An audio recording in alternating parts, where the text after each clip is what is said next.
हरे नाम एव केवलम् खलो नस्तेव नस्तेव नस्तेव गतिरन्यथा।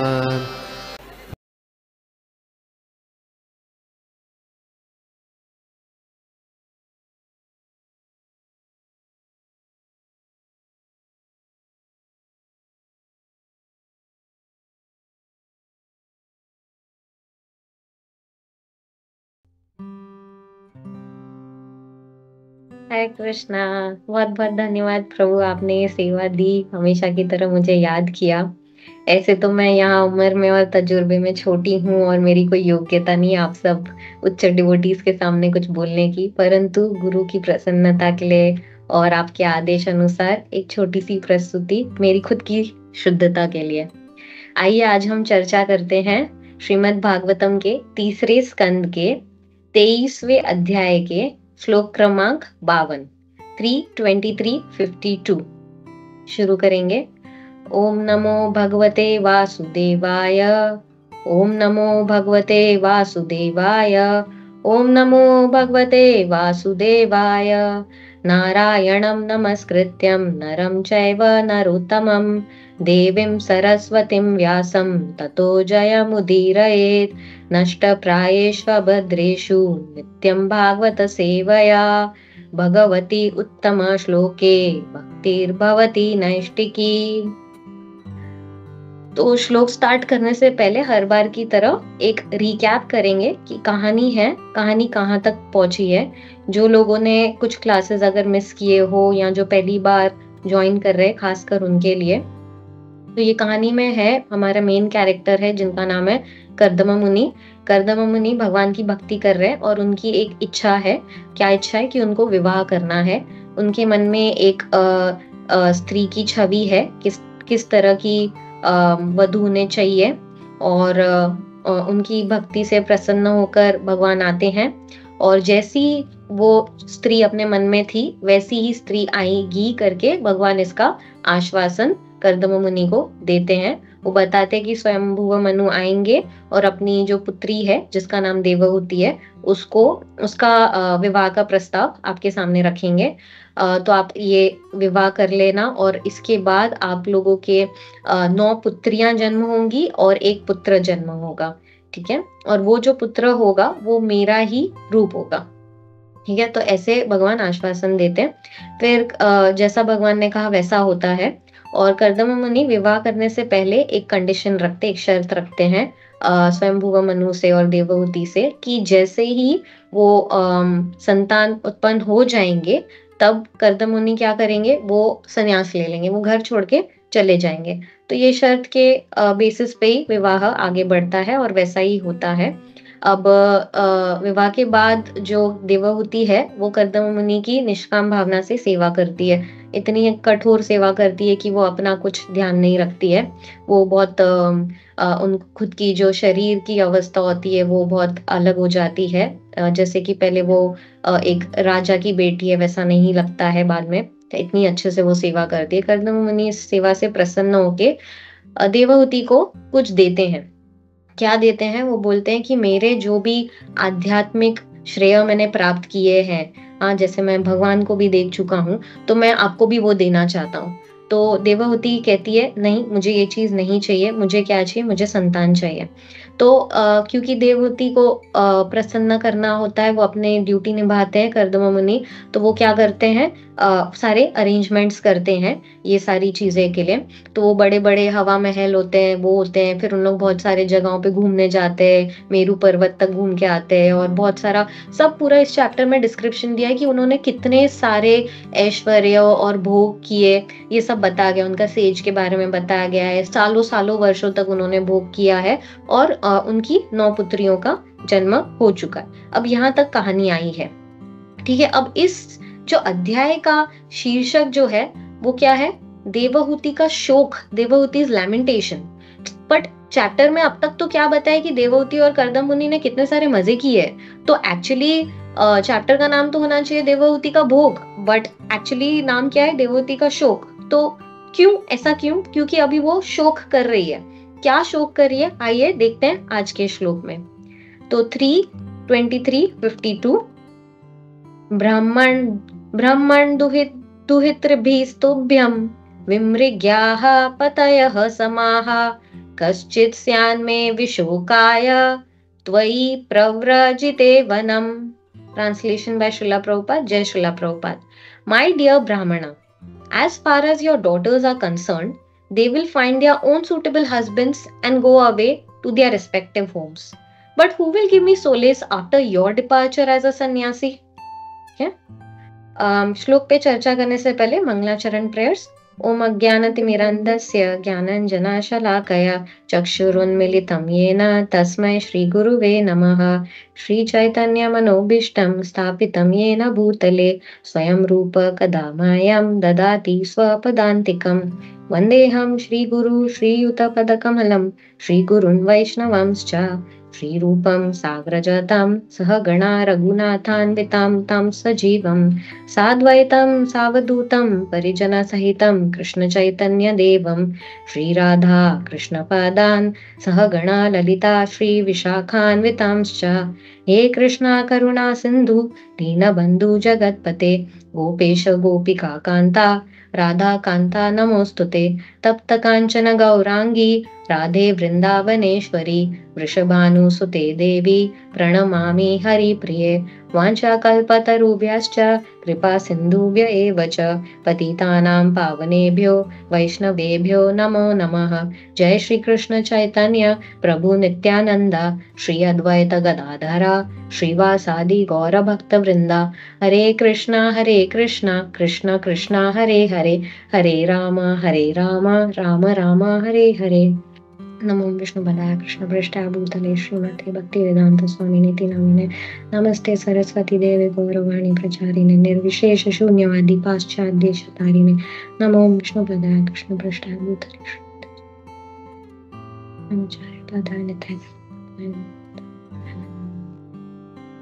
हरे कृष्ण। तो अभी तक कहानी के रिकैप में हमने कहाँ तक कहानी रुकी थी कि कर्दम मुनि और देवहूति है, उनकी कितनी पुत्रियों का जन्म हुआ है? 9 पुत्रियों का जन्म हुआ है।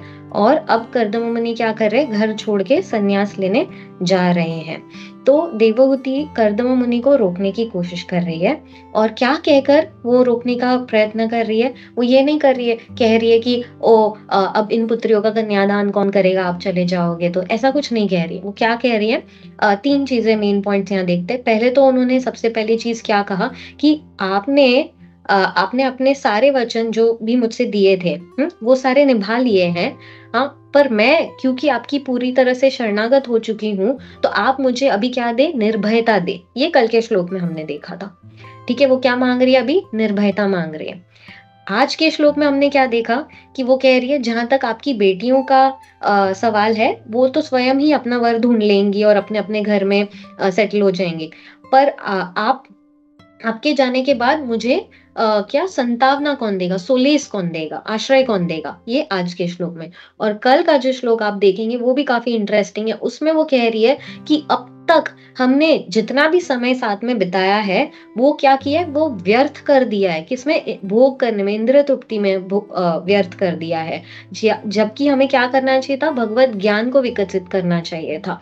तो actually at some point of time ये हमारा भी रियलाइजेशन होना चाहिए। आई एम श्योर कि हम में से हर एक ये वाले सेंटेंस से हर कोई इस सेंटेंस से रेजोनेट कर सकता है कि जब वो कह रही है कि हमने काफी सारा समय इंद्रिय तृप्ति में व्यर्थ कर दिया है और ना कि हमने भगवत ज्ञान उत्पन्न करना चाहिए था। सो ये कल के श्लोक में देखेंगे। तो आज अभी इस कहानी से, आज के श्लोक से, ये सारी चीजों से हमने जो भी अब तक का डिस्कशन किया है बहुत इंपॉर्टेंट पॉइंट्स कुछ हमें देखने मिलते हैं। तो पहला पॉइंट क्या है कि यहाँ पे कर्दम मुनि जो है वो घर छोड़ के जा रहे हैं। ठीक है, अब उनको भगवान ने क्या कहा था कि उनका एक पुत्र भी जन्म लेगा, राइट? बट अब तक वो पुत्र जन्म नहीं लिया है। ठीक है, अब तक सिर्फ 9 पुत्रियां ही आई है, बट फिर भी वो क्या कर रहे हैं? वो संन्यास लेने के लिए जा रहे हैं। ठीक है, इससे क्या पता चलता है कि कर्दम मुनि क्या है? बहुत ही डिटैच्ड है, राइट?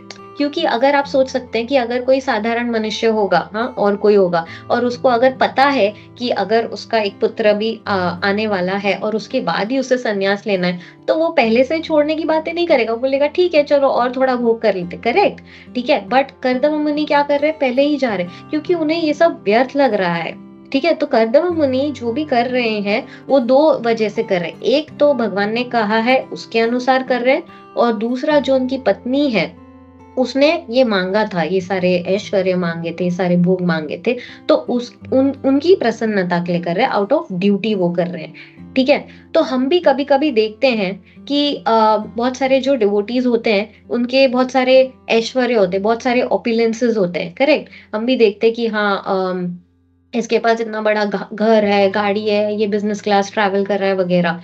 तो ऐसा नहीं हमें सोचना चाहिए कि ये अपने इंद्रिय तृप्ति के लिए या अपने भोग करने के लिए ये वो कर रहे हैं। वो हम अपने लेंस से देख रहे हैं, जो हमारे मन में जो हमारे भौतिक इच्छाएं हैं, इसलिए हमें लगता है कि वो भी उस वे से कर रहे हैं, बट एक्चुअली वो हमारा लेंस है, क्योंकि हमारी अंदर की इच्छाएं हैं।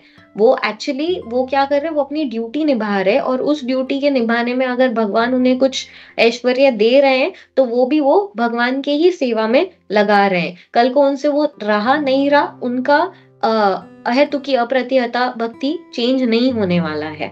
So that is the level of pure devotees. तो अब देखेंगे कि प्रभुपाद भी स्टोरी सुनी थी कि प्रभुपाद को कभी रोल्स रॉयस लेने आई थी, कभी उनको रोलेक्स वॉच गिफ्ट किया गया था, राइट। ये सब स्टोरीज हमने सुनी है। तो वो देख के हमें नहीं सोचना चाहिए कि चलो मैं भी, प्रभुपाद भी तो रोल्स रॉयस में जाते थे, मैं भी एक रोल्स रॉयस खरीद लूं, मैं भी एक इच्छा रखूं, या मैं भी ऐसे महंगी घड़ियां पहनूं। अब वो जो था कि प्रभुपाद अगर रोल्स रॉयस में जाए या फिएट में जाते थे, उनका एक ही कॉन्शियसनेस सेम ही था, उनकी चेतना कुछ बदली नहीं थी उससे, राइट।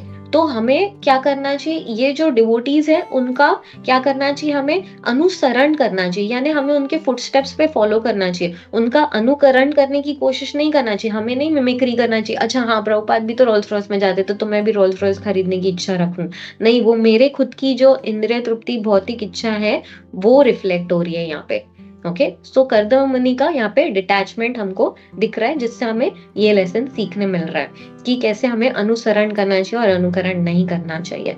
अब दूसरी चीज यहाँ पे जो श्लोक में, आज के श्लोक में बताई गई थी, जिसमें देवहूति माता क्या कह रही है कि आपकी जो बेटियां हैं वो तो अपने अपने स्वयंवर करके अपने अपने घर में चली जाएगी, घर बसा लेंगी, ठीक है।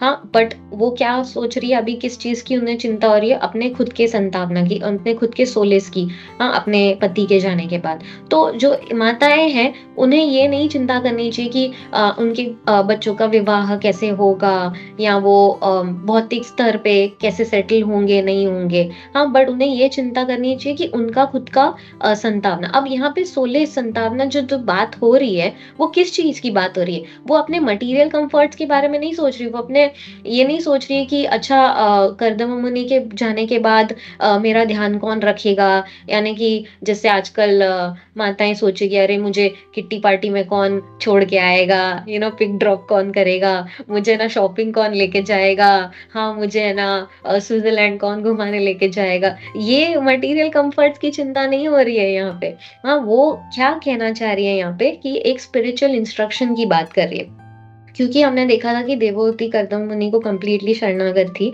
तो यहाँ पे वो बोल रही है कि मुझे जो आध्यात्मिक जो इंस्ट्रक्शंस हैं, हाँ, वो कौन देगा, वो ये चिंता कर रही है, ठीक है। क्योंकि जो हमारे जो भौतिक कंफर्ट्स, मटेरियल कंफर्ट्स जो होते हैं, वो क्या होते हैं, हमारे शरीर के साथ ही खत्म हो जाते हैं। आप कितने भी कंफर्ट्स दे दो, ठीक है, बट क्या होगा कि वो लास्ट में देह छोड़ने के वक्त पे सब चला जाएगा, राइट।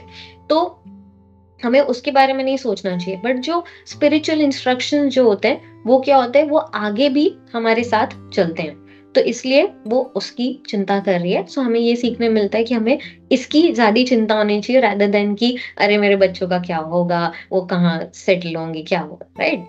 अच्छा, अभी यहाँ पे और एक इम्पोर्टेंट पॉइंट जो हमें देखने मिल रहा है कि जब देवहूति ने कर्दम मुनि की जब सेवा की निष्काम भावना से, ठीक है, तो कर्दम मुनि ने उन्हें कुछ अवार्ड देने की कोशिश की। उन्होंने बोला कि मैं आपको अपने स्पिरिचुअल क्रेडिट्स जो है वो शेयर करता हूँ आपके साथ, ठीक है। उन्होंने रिजेक्ट किया, वो अलग बात है, बट फिर जब देवहूति ने जो भी मांगा वो उसे दिया गया। तो इससे हमें क्या पता चलता है कि जब भी कोई हमारा कोई सेवा करता है, हाँ, तो हमें उस डेट को लिक्विडेट करना चाहिए। हम ऋणी हो जाते हैं उसके, तो उसको हमें कुछ भी वे में रिटर्न करने की कोशिश करनी चाहिए। अभी जैसे कि फॉर एग्जाम्पल मटेरियल वर्ल्ड में मास्टर सर्वेंट का तो रिलेशन होता है, सबसे ज्यादा सेवा कौन करता है, एक सेवक अपने मालिक की सेवा करता है, तो उससे क्या मिलता है, रिटर्न में कुछ सैलरी वगैरह मिलता है, ठीक है, कॉम्पेंसेशन कुछ मिलता है, ठीक है। हस्बैंड वाइफ रिलेशन होता है, या फिर स्पिरिचुअल मास्टर और डिसाइपल भी हो सकता है, गुरु शिष्य का रिलेशन। तो शिष्य जब गुरु की सेवा करता है तो गुरु उसे क्या देते हैं,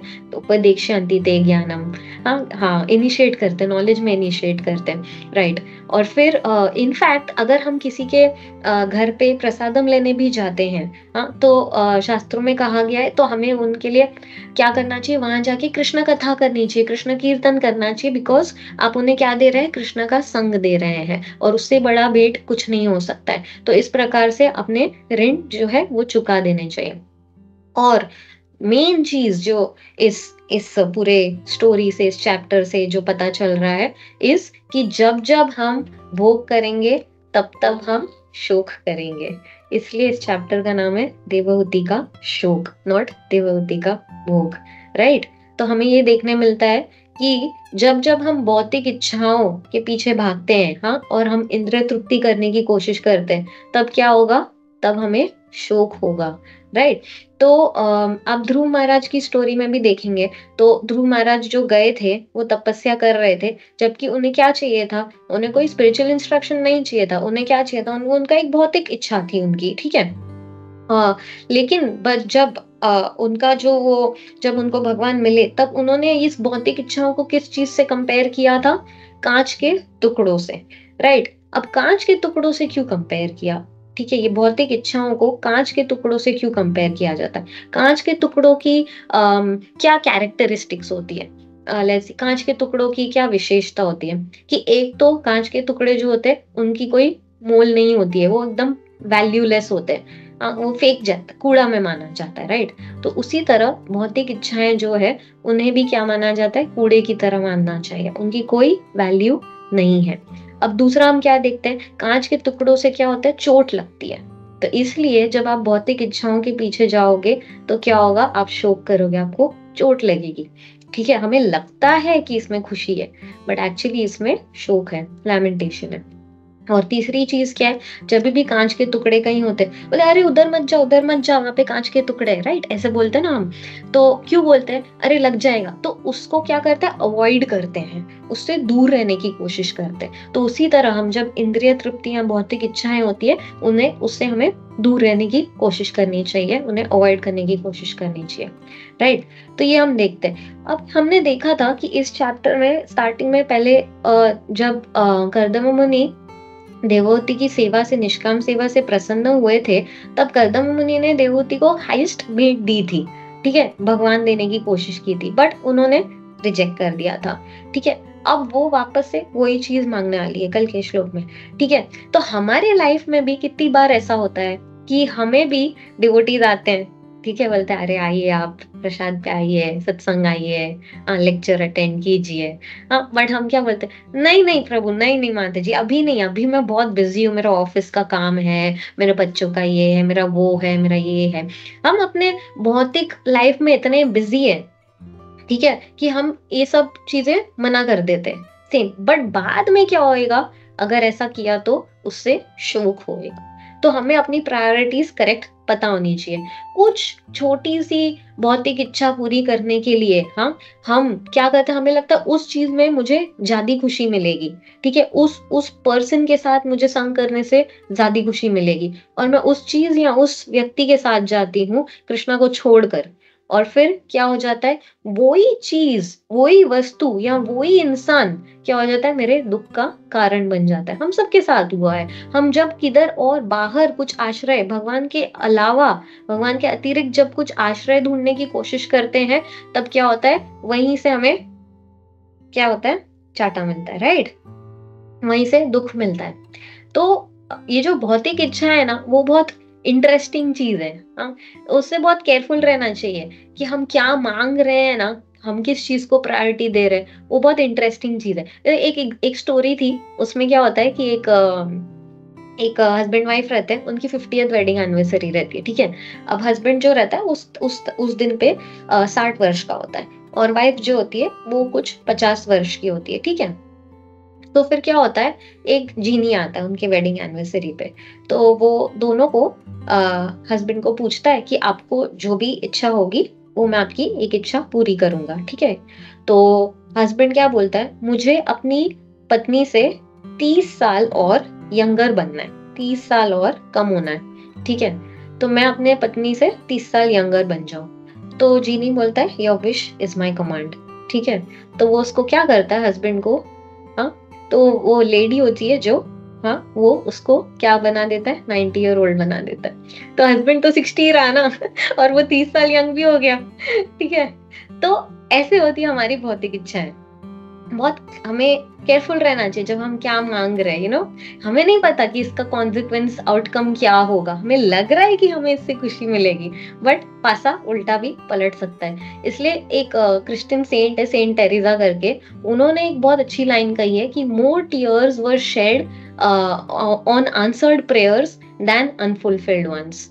कि जितने प्रेयर्स आंसर हो गए उस पे लोग आके रोने लग गए कि अरे मैंने ये क्यों मांगा, ये मेरे साथ क्यों हुआ, ठीक है। ये एक एग्जाम्पल से समझ सकते हैं। जैसे हम गांव में देखते हैं, वो जो होती है, एक लेडीज होती है जो सर पे कुछ बोझ उठा के चल रही रहती है, या मटके या बहुत सारे स्टिक्स उठा के जब चल रही रहती है, एकदम गर्मी में धूप में उन लोग चल रहे रहते हैं, ठीक है। और फिर क्या होता है, तो एक ऐसे ही एक स्त्री थी, वो चल रही थी, धूप, कड़ी धूप में चल रही थी, हाँ, और सर पे बोझा उठा के। फिर क्या होता है कि वो पूरा गिर जाता है। अभी वो बहुत थकी हुई रहती है, और वो ऐसे जोर से चिल्लाती है, हे भगवान, ये क्या हो गया, एकदम एकदम इतने डेडिकेशन से बुलाती है कि भगवान प्रकट हो जाते हैं। तो वो भगवान आते हैं और बोलते हैं, बताइए मैं क्या कर सकता हूँ, क्यों बुलाया मुझे, क्या क्या चाहिए। तो बोलती है, ये जो गिर गया वो वापस मुझे सर पे रखने में हेल्प कीजिए, एग्जैक्टली। हाँ, तो वो फिर आगे चलती है, वो धूप में वो सब लेके बोझ, और बोलती है, अरे यार मैंने ये क्या मांग लिया, मैं कितना कुछ, काफी कुछ मांग लेती थी, बट क्या मांग लिया। फिर उससे रिग्रेट होता है, नहीं मुझे ये नहीं, ये मांगना चाहिए था। तो ऐसे ही होता है कि एक इच्छा से फिर पूरी होने के बाद हमें लगता है, अरे ये नहीं, ये चाहिए, अरे ये नहीं, ये मांगना चाहिए था। पहले क्या होता है कि हम बोलते हैं कि 1 लाख चाहिए, फिर 10 लाख चाहिए, फिर 1 करोड़ चाहिए, वो नेवर एंडिंग है। पहले छोटी गाड़ी, फिर उससे बड़ी बड़ी, फिर एक 1 BHK 2 BHK, वो नेवर एंडिंग है। एक इच्छा पूरी होती है तो पूरा वर्लपूल बनते जाता है, ठीक है।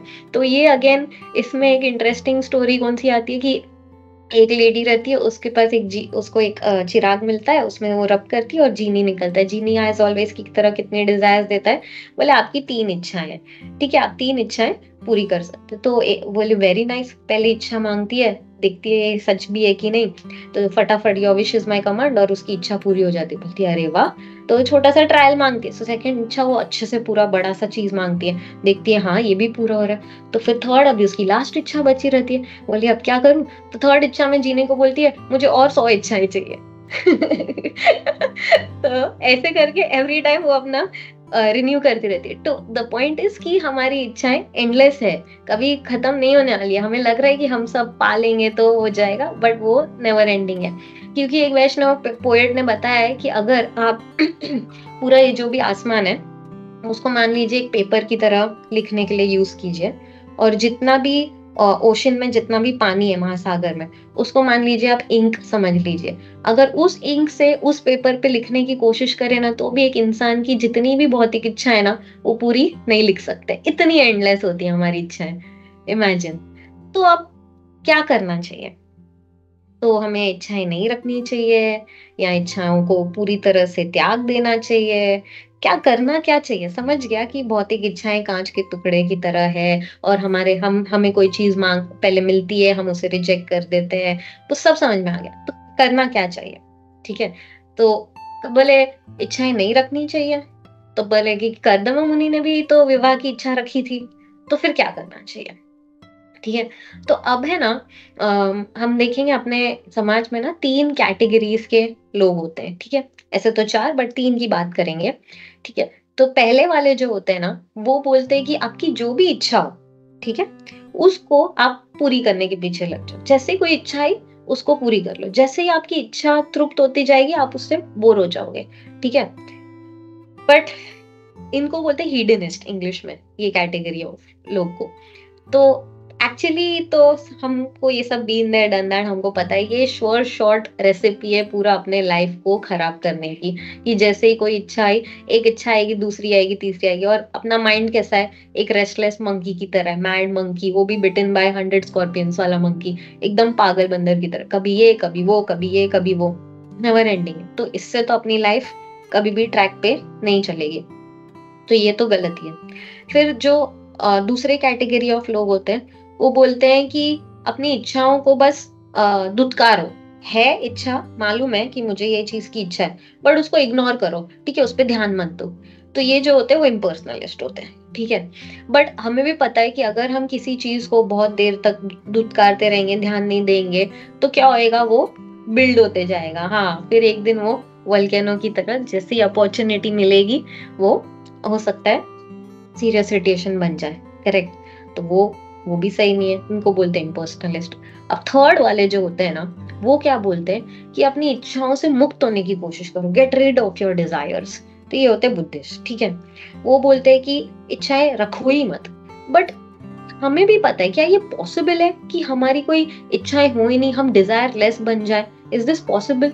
नहीं, क्योंकि हम आए ही यहाँ पे मटेरियल वर्ल्ड में इच्छाएं पूरी करने के लिए, राइट? द वेरी फैक्ट कि हम यहाँ आए हैं क्योंकि हमारी इच्छाएं थी भगवान से विमुख होके जब हम आए। तो सोल का जो मेन इनहेरेंट क्वालिटी है वो है डिजायर करना, तो हम डिजायरलेस तो नहीं बन सकते, तो ये भी नहीं। ठीक है, तो क्या करना चाहिए? तो अभी इनमें से कौन सा सही है वो देखते हैं। तो भगवत गीता के 2nd चैप्टर के 70th श्लोका में है, बताया गया है, बता रहे हैं, a person who is not disturbed by the incessant flow of desires that enter like rivers into the ocean, which is ever being filled but is always still, can alone achieve peace, and not the man who strives to satisfy such desires. यानी कि एक भक्त क्या करता है वो बताया गया है। वो किसी भी इच्छा से क्या होता है, वो डिस्टर्ब नहीं होता है। जैसे कि सारी नदियां हैं वो महासागर में आती है, बट महासागर कैसा रहता है, वो शांत ही रहता है, वो उससे डिस्टर्ब नहीं होता है। ठीक है, उसी तरह ये जो भक्त है वो क्या हो सकता है, वो अकेला ही जो है वो शांति प्राप्त कर सकता है, ना कि वो व्यक्ति जो इन इच्छाओं के पीछे, उनको पूरी करने के पीछे भाग रहा है। राइट, तो अभी हम अगर इसमें जो भक्त लोग को सिखाया जाता है वो क्या रहता है कि एक आर्ट सिखाया जाता है, एक स्किल सिखाया जाता है कि इच्छाओं को कैसे प्रॉपरली हैंडल करना चाहिए। तो ये जो 3 कैटेगरीज थी, कि कोई लोग बोल रहे इच्छाओं को पूरी करो, कोई बोल रहे इग्नोर करो, कोई बोल रहे एकदम उसको गेट रिड हो जाओ।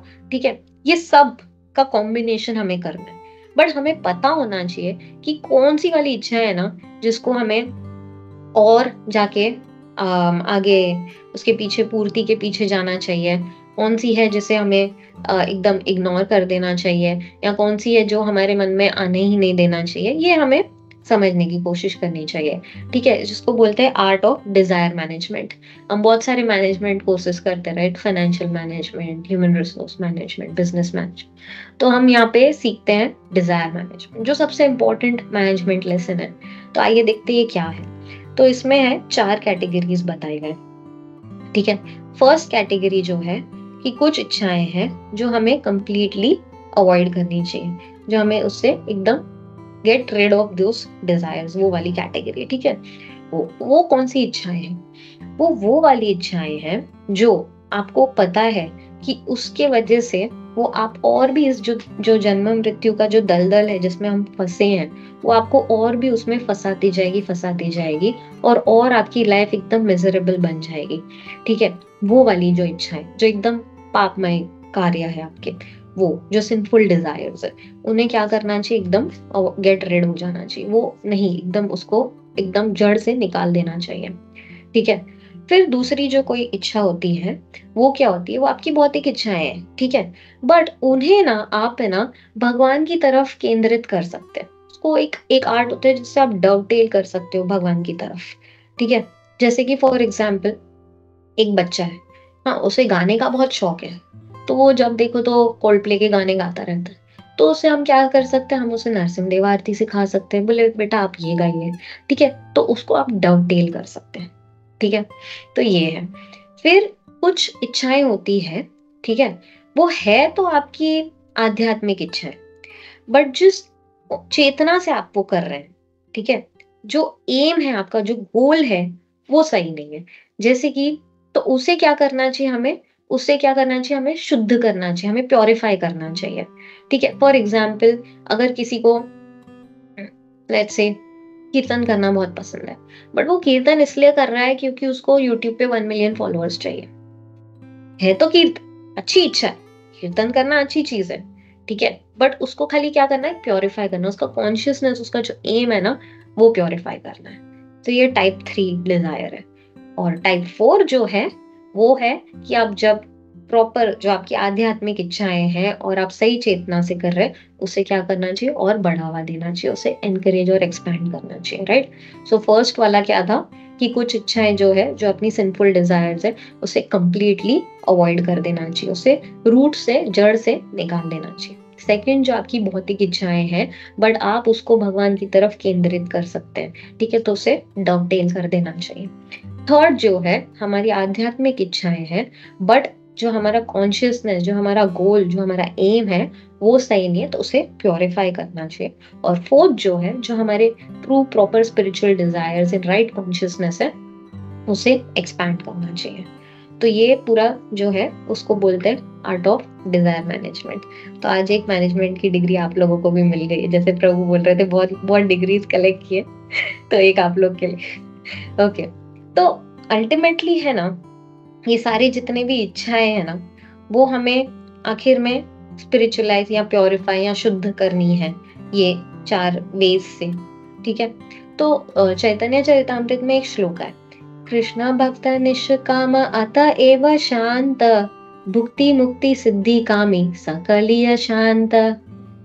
तो जो भक्त है ना, हाँ वो एक अकेला, वो ही शांत है, उसी के पास मेंटल पीस है। हाँ, बाकी जो भुक्ति है, मुक्ति है, सिद्धि कामी है, सब के सब अशांत है। यानी कि अगर आपके पास मुक्ति की भी इच्छा है ना, तो भी आप अशांत हो। ठीक है, क्यों भक्त क्यों अकेला शांत है, क्योंकि उसे ये डिजायर मैनेजमेंट करने आता है। ठीक है, आप सोचिए कि अगर कोई एक इच्छा है और जो पूरी नहीं हो रही है किसी की, वो कितना अशांत रहता है। ठीक है, भले उसके पास कितना ही पैसा हो, हाँ, या भले उसके पास कितना ही फेम हो, फैन फॉलोइंग हो, कितना इन्फ्लुएंस पावर हो, कितने कॉन्टैक्ट्स हो उसके पास, राइट, कुछ भी चीजें उसके पास हो, भले वो कितना ही महान व्यक्ति हो, बट उसके पास अगर मन की शांति नहीं है, तो वो खुश नहीं है। हम देखते हैं कितने लोग आजकल थेरेपिस्ट के पीछे कितने लाखों रुपए खर्चे करते हैं, या कोई कोई रिट्रीट सेंटर्स में जाते हैं, या कहाँ दूर जाते हैं सिर्फ शांति पाने के लिए, कितने पैसे खर्च कर देते हैं। हाँ, क्या क्या नहीं करते हैं आजकल, हम देख रहे हैं कि कितना डिफिकल्ट है ये मेंटल हेल्थ इम्प्रूवमेंट जो चल रहा है। तो इसलिए ये शांति जो बोल रहे हैं ना, भक्त अकेला जो शांत है, वो क्यों है, क्योंकि उसे ये डिजायर मैनेजमेंट आता है। तो ये अभी आजकल सीखना सबसे इम्पोर्टेंट चीज है। अब कोई पूछ सकता है कि ठीक है, ये भी समझ गया कि मटेरियल डिजायर्स कांच के टुकड़ों की तरह है, ये भी समझ में आ गया कि क्या करना चाहिए, कौन सी इच्छाएं जिसको अवॉइड करना चाहिए, कौन सी को डवटेल, कौन सी को प्योरीफाई और कौन सी को एक्सपैंड, ये भी समझ में आ गया। बट कैसे, कैसे भी तो पता होना चाहिए, राइट। तो अब इसे कैसे करें? तो फर्स्ट चीज हमको क्या करना चाहिए, अगर हमें कुछ, क्योंकि हमारे जो डिजायर्स है हम रातों रात उसे चेंज नहीं कर सकते। अभी कोई बोलेगा कि मुझे अगर घर लेने की इच्छा है या गाड़ी खरीदने की इच्छा है, तो कैसे मैं उसको चेंज कर दूं, कैसे मैं उसको अचानक से अवॉइड कर दूं। जो इच्छाएं हैं मेरी, सिंफुल डिजायर्स हैं, क्योंकि हमने पिछले इतने लाइफ टाइम से ये सारे एक्टिविटीज किए, तो हमारी इंक्लिनेशन, हमारी टेंडेंसी उसी की तरफ जाती है, राइट। तो हम इसे कैसे अवॉइड करें? तो इसका आंसर ये है कि सबसे फर्स्ट उसका सोल्यूशन है, वो है संघ, association. Why association is so important? क्योंकि हम देखते हैं कि क्या होता है, हम जिस लोगों के साथ, जिस टाइप के लोगों के साथ एसोसिएट करते हैं, ठीक है, वो ही टाइप, वैसा ही हम धीमे धीमे बनते जाते हैं। करेक्ट। इसके एग्जाम्पल्स तो कितने सारे। फॉर एग्जाम्पल, जब भी हम कोई प्रोफेशनल कोर्स कर रहे रहते हैं, ठीक है, तो जैसे कि अगर हमें सीए बनना है या लॉयर बनना है, तो इवन हमारी डिग्री खत्म होने से पहले, हमारे फाइनल एग्जाम देने से पहले, ठीक है, हमें क्या करने के लिए बोलते हैं? इंटर्नशिप करने के लिए बोलते हैं, राइट। आर्टिकलशिप, इंटर्नशिप, जो भी है। डॉक्टर बनना है तो इंटर्नशिप करना पड़ता है। और बनने के बाद हमें एक कोई association of chartered accountants, association of lawyers, association of doctors, ये सब जो रहता है, बार काउंसिल एक्सेट्रा, उसमें हम रजिस्टर करते हैं एसोसिएशन। क्यों क्यों ये इंटर्नशिप या एसोसिएशन? क्योंकि अगर आपको एक एक तरीके का इंसान बनना है, एक प्रोफेशनल बनना है, तो आप अगर उन टाइप के लोगों के साथ, हाँ, एसोसिएट करोगे, उनके साथ वक्त बिताओगे, तो आपकी सोच भी उनकी तरह बनती जाएगी, ठीक है। वो एक है। अभी दूसरा कैसा एग्जाम्पल से समझ सकते हैं एसोसिएशन का इंपॉर्टेंस, कि कैसे हम उन लोगों से एसोसिएट करने से खुद वैसे बन जाते हैं। आपके फ्रेंड्स में आप देख लीजिए, अगर आपका कोई फ्रेंड है, आपका बेस्ट फ्रेंड है, उसको मूवीज जाना बहुत पसंद है, भले ही आपको मूवीज जाना नहीं पसंद है, ठीक है, बट वो हमेशा बोलेगा, अरे नेटफ्लिक्स पे ये सीरीज देखा क्या, अरे वो मूवी देखा क्या, ये देखा क्या, वो देखा। कभी ना कभी, कहीं ना कहीं आपको एक बार तो ऐसा लगेगा, हाँ यार, आपके मन में भी वो इच्छा आएगी कि यार ये मूवी इंटरेस्टिंग लग रही है, ये सीरीज मुझे भी एक बार देखनी चाहिए। यहाँ आपका ग्रुप ही वैसा है, जब जहाँ पे सब लोग नेटफ्लिक्स सीरीज की बात कर रहे हैं, तो यहाँ तो आपको फोमो होने लग जाएगा, अरे सब उसी के बारे में बात करें, मुझे नहीं पता इसमें क्या हो रहा है, चल मैं भी एक बार देख लूं। तो वो डिजायर आएगा देखने का, ठीक है। वो होता है। अभी जैसे फॉर एग्जाम्पल, आपके ग्रुप में बहुत सारे लोग हैं जो शेयर मार्केट ट्रेडिंग या क्रिप्टो ट्रेडिंग कर रहे हैं, ठीक है, तो आपको लगेगा यार मैं भी एक बार करके देखता हूँ, तो एक डिजायर आता है। तो एसोसिएशन से डिजायर आता है, ये फर्स्ट चीज है। तो अगर आपको स्पिरिचुअल डिजायर्स रखना है, ओके, आपको मटेरियल डिजायर से दूर रहना है, कांच के टुकड़े उनसे दूर रहना है, राइट, क्योंकि वो चोट देते हैं, तो क्या करना चाहिए आपको? आपको उन लोगों के साथ संग करना चाहिए जो ऑलरेडी क्या कर रहे हैं, स्पिरिचुअल डिजायर्स है विथ द राइट कॉन्शियसनेस। उनके साथ रहना चाहिए जो जिनका ऑलरेडी प्योरीफाई हो चुका है, वो सारी उनकी डिजायर्स प्योरीफाई हो गई है। अगर आप कहीं पे भी ऐसा भक्त आपको मिलता है, आप तुरंत उससे जितना हो सके उतना टाइम एसोसिएट करने की, उसका संग करने की कोशिश करें। That's first way. Second way क्या है? प्रेयर्स। प्रेयर्स है, हमारे आचार्य हैं, उन्होंने इतने सारे अच्छे अच्छे प्रेयर्स लिखे, भागवतम में इतने सारे प्रेयर्स है, फुल ऑफ प्रेयर्स। आप प्रे कीजिए, भगवान से प्रे कीजिए, आप अपने वर्ड्स में कीजिए या जो आचार्यों ने लिखे हैं उन वर्ड्स में प्रे कीजिए, बट आप भगवान से प्रे कीजिए। क्यों? बोलिए कि आप है सबसे बड़े रिनंसिएट, ठीक है, 6 ऐश्वर्य पूर्ण है भगवान, उसमें से एक ऐश्वर्य जो है वो है रिनंसिएशन।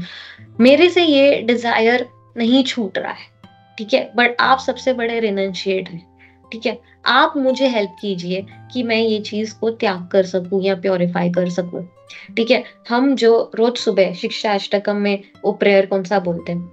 न धनम न जनम न सुंदरिम कविताम व जगदीश कामय मम जन्मनि जन्मनीश्वरे भवतात् भक्तिर अहेतुकी त्वयि। हाँ, हम इसमें क्या बोल रहे हैं? धन नहीं चाहिए, जन्म नहीं चाहिए, न धनम न जनम न सुंदरिम, बोल तो रहे हैं, बट क्या सच में ये डिजायर है? एग्जैक्टली हाँ, तो वो बोलते सुबह को चैंट करते हैं, और बाद में जैसे ही ऑफिस स्टार्ट होता है, कैसे और धनम, कैसे और जन्म, और ठीक है चलो का सुंदरम भी है, राइट, ट्रू, राइट। वो मंगला प्रोग्राम तक के लिए ही है वो, उसके बाद अलग प्रोग्राम चलता है। तो ये प्रेयर जब हम बोलते हैं ना, उसे मीन करना चाहिए। हाँ, वो प्रेयर हार्ट से निकलना चाहिए। एक वर्ड, हर वर्ड का उसका वो मीन करके, भले उस टाइम पे, भले उस मंगला प्रोग्राम के टाइम उतने सेकंड्स के लिए ही आप मीन कर ले, भले बाद में वो वास्तुशास्त्र इफेक्ट हो जाता ऑफिस जाने के बाद, बट उस टाइम के लिए वो प्रे डीपली, अगर सिंसियरली वो प्रे किसी दिन तो वो सैंक्शन हो ही जाता है। ओके, तो सेकंड वे क्या था? प्रेयर्स। फर्स्ट वे क्या था? एसोसिएशन, डिजायर्स चेंज होता है। सेकंड वे क्या होता है? प्रेयर्स। प्रेयर्स करने से डिजायर्स चेंज हो जाते हैं। एंड थर्ड सबसे इंपॉर्टेंट वे क्या है? सर्विस। क्या है? सर्विस, सेवा करना चाहिए। ठीक है, तो सेवा, डिवोशनल सर्विस करना चाहिए। अब डिवोशनल सर्विस करने से डिजायर कैसे चेंज होते हैं? कुछ लोग बोलेंगे अरे मैं तो इतने साल से इतना डिवोशनल सर्विस सो कॉल्ड कर रहा हूँ, तो मेरे तो डिजायर अभी भी है, मटेरियल डिजायर है, चेंज नहीं हुए, तो कैसे समझ सकते हैं इसको? इसका ये है वे कि आप अपनी लाइफ में इतना सर्विस भर दीजिए कि आपको मटेरियल डिजायर्स के लिए टाइम ही ना बचे। हाँ, ये हैक है। अभी जैसे हम यात्रा पे गए थे, प्रभु सिर्फ 3 या 4 घंटे तो सोने के लिए दे रहे, बाकी तो पूरा टाइम हम यहाँ से वहां ये करना है, ये करना है, ये करना है। पूरा जो मैनेजमेंट टीम था वो सिर्फ 4 घंटा सो रहा था और बाकी तो टाइम ही नहीं था कुछ करने का। तो क्या ही हमारे मन में तो पासिंग थॉट भी नहीं आएगा कि ये करना है या वो करना है या ये करने की इच्छा है? लाइक जाने दो यार, थोड़ा अगर टाइम मिलेगा तो पहले सो लो। एग्जैक्टली। तो वो टाइम ही नहीं मटेरियल डिजायर का, और वो थॉट भी नहीं आता है ना इतना। इसलिए आप देखेंगे जो जो भी एग्जॉल्टेड डिवोटीज, आप अगर उनका स्केड्यूल जैसे देखेंगे तो उसमें क्या रहता है कि उन लोग इतने बिजी रहते हैं। आप देखिए अपने आजू बाजू भी आप देखेंगे जो एग्जॉल्टेड डिवोटीज है वो हार्डली 4 to 5 आवर्स सोते हैं। हाँ, बाकी वो पूरा दिन उनका पूरा, अगर भले वो वर्क भी कर रहे हैं या फैमिली भी है जो भी है, उसके अलावा उनका पूरा स्केड्यूल, सारे लेक्चर्स हैं या ये सर्विस है वो सर्विस, उससे पूरा भरा पड़ा रहता है, राइट? क्यों? टाइम ही नहीं है ये करने का। एक बार क्या हुआ था कि प्रभुपाद एक बार प्लेन से नीचे उतर रहे थे स्टेज से, तो प्रभुपाद के साथ उनके एक डिसाइपल थे, उनके जो असिस्टेंट थे उस टाइम पे वो थे। ठीक है, अब प्रभुपाद जैसे ही सीढ़ियों से उतर रहे थे तो नीचे काफी लोग, भक्त लोग उनको वेलकम करने के लिए रुके थे। अब जैसे ही प्रभुपाद आने लग गए तो सब अपना दंडवत प्रणाम करने लग गए। ठीक है, अब जो लोग प्रभुपाद को जानते थे वो तो प्रणाम कर रहे थे, जो लोग नहीं जानते तो ऐसे ही देखने आए थे वो भी प्रणाम करने लग गए। ठीक है, उनको नहीं पता, ठीक है सब कर रहे हैं हम कर रहे हैं। तो जो अटेंडेंट था उनको प्रभुपाद ने पूछा कि आपको पता है ये लोग मुझे क्यों प्रणाम कर रहे हैं? तो बोला नहीं प्रभुपाद आप बताइए। तो बोला ये मुझे इसलिए कर रहे हैं दंडवत क्योंकि मेरे अंदर कोई भी सेक्सुअल डिजायर नहीं है, इसलिए कर रहे हैं। तो वो काफी ऐसे टेकन अबैक हो गया कि ओ इतना बड़ा चीज, तो फिर प्रभुपाद ने तुरंत फिर बोला कि क्योंकि मुझे सबका टाइम ही नहीं है, ऐसा।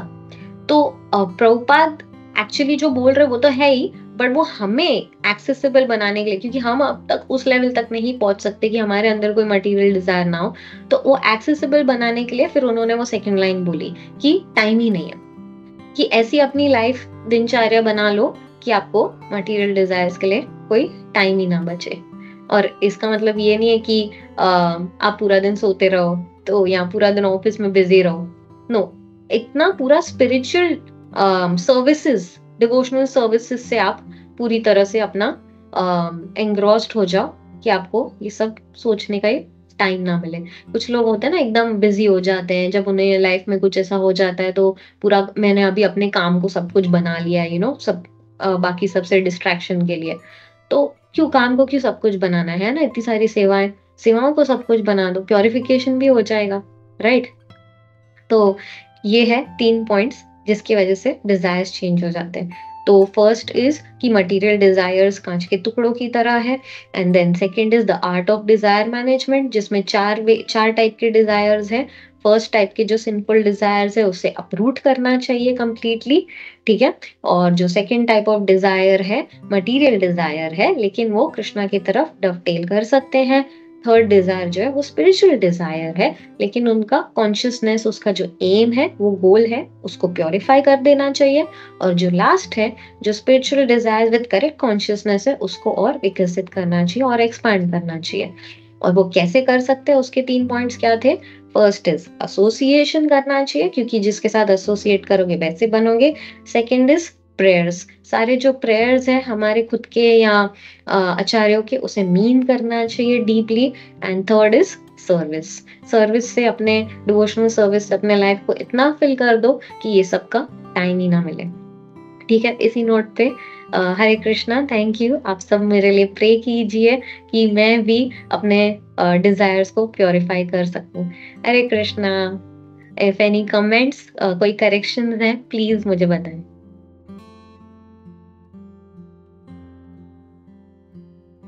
हरे कृष्णा, थैंक यू बेटा, वंडरफुल क्लास, वेरी नाइस।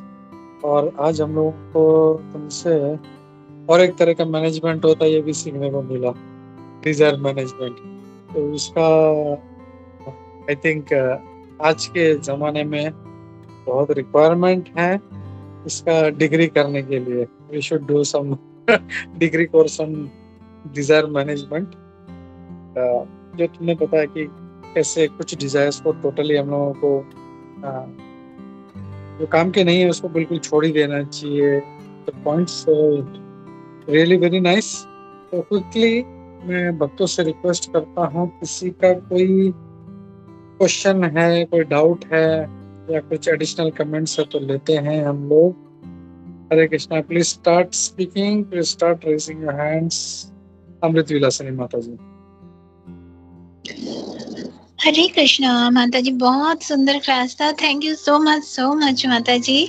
बहुत अच्छी तरह से आपके पास ये सब सुन सके। जैसे प्रभु जी ने बताया कि वो डिवोशनल जैसे हमारा मैनेजमेंट जो आपने बताया माता जी, बहुत इफेक्टिव होगा अगर हम सच में ये अपना लाइफ में कर सकते हैं। थैंक यू सो मच ये सुझाव देने के लिए माता जी। आपका क्लास तो बहुत अच्छा होता है, हमें हमेशा जैसा होता है, बहुत सुंदर, वेरी नाइस इंफॉर्मेटिव क्लास माता जी। और ये जो आपने बताया कि how we can avoid a sinful desires जैसे मैं अपना बारे में बता सकती हूँ कि मैं बहुत ही छोटा, एकदम मतलब कुछ भी नहीं है मुझ में, भक्ति थोड़ा सा कर रही हूँ। बट ये जो एसोसिएशन, प्रेयर, सेवा, इतना सुंदर जो पॉइंट्स आपने बताया कि how to avoid sinful desires आते ही रहेंगे, क्योंकि अभी हम उस लेवल पे तो वो कभी नहीं, मतलब अभी नहीं पहुंचे, एकदम नया ही है।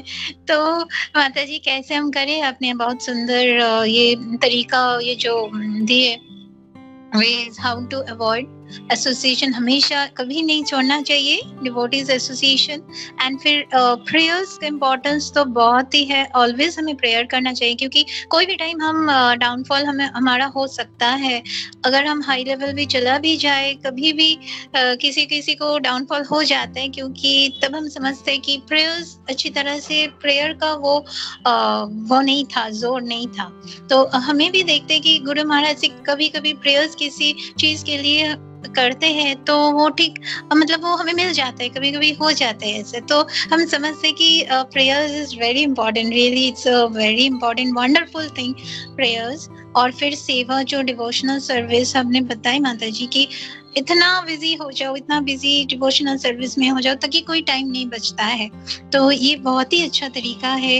And we should actually I will follow in my life. Thank you so much माता जी। हरे कृष्णा, दंडवत प्रणाम। सभी भक्तों को चरणों में दंडवत प्रणाम। हरे कृष्णा।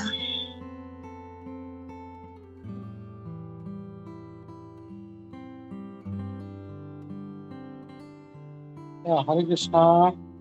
और कोई भक्त?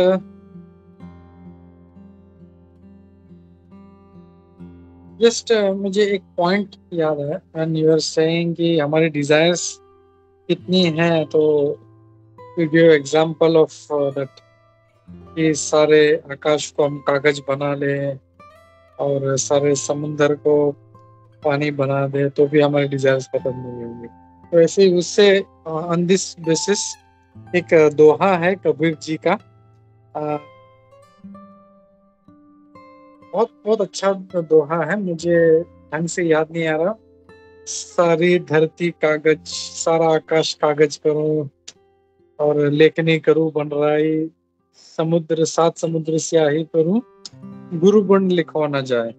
यानी सारा आकाश को अगर हम लोग कागज कर देते हैं, जितने भी जो पेड़ हैं उनको पेन बनाते हैं, और सारा समुद्र को स्याही बनाएंगे, तो भी हम अपने जो गुरु हैं उनके गुण को हम उसको लिख नहीं पाएंगे।